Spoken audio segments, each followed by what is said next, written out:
Меня зовут Ефимова Анжелика. Я являюсь на сегодняшний день практикующим фототерапевтом, координатором секции фототерапии и арт-терапии в нашей Российской арт-терапевтической ассоциации. И в большей степени фототерапию называют фотокоммуникацией.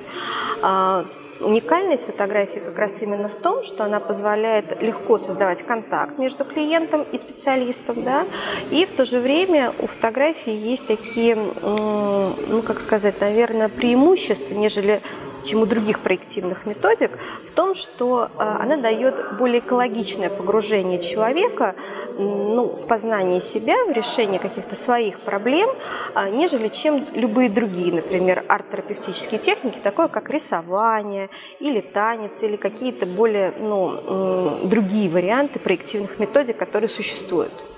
Название книги «Практика» сразу вызывает интерес, потому что практика всегда связана с опытом.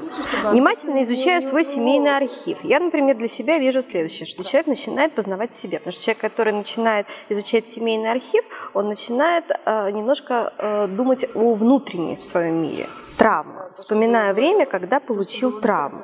Ну, если мы говорим о травме, то травма – это, как правило, вещи, связанные с нашим прошлым.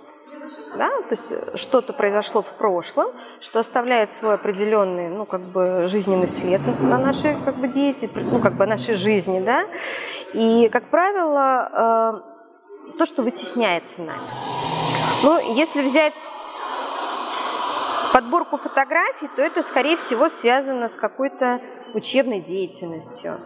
И, скорее всего, здесь была получена травма, именно такого характера, где было психологическое насилие во время учебного процесса. Нахожу метафору своей травмы. То есть это такой некий рентген. Автор находит метафору своей травмы и еще раз рассматривает все через рентген и насколько это поддается исцелению. Расставание. Вспоминаю ситуацию расставания с близким человеком.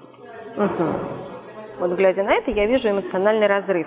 И здесь очень важно, что закрыт рот, да, то есть это наша вербальная часть, когда мы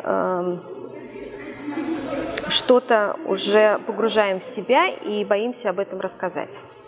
Под грудой вот этих волос есть символ, да, нательного креста.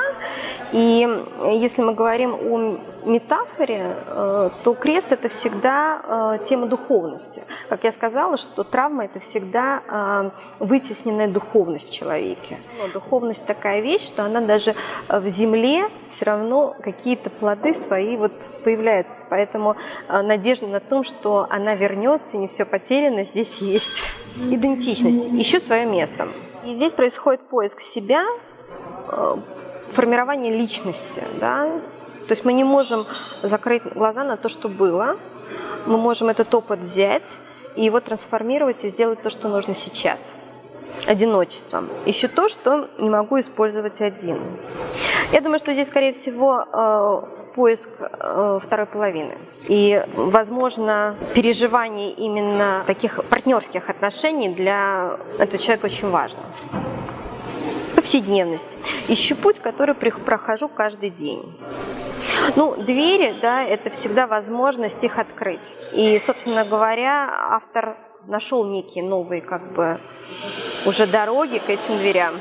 Но то, что он исцелился благодаря этому проекту, в плане травмы своей, естественно, да, мы говорим, я думаю, что с ним это произошло. Что его пример может послужить многим авторам как наглядный пример того, как человек, занимаясь познанием себя через творческие процессы, через то, что он любит, находит ответы на свои вопросы.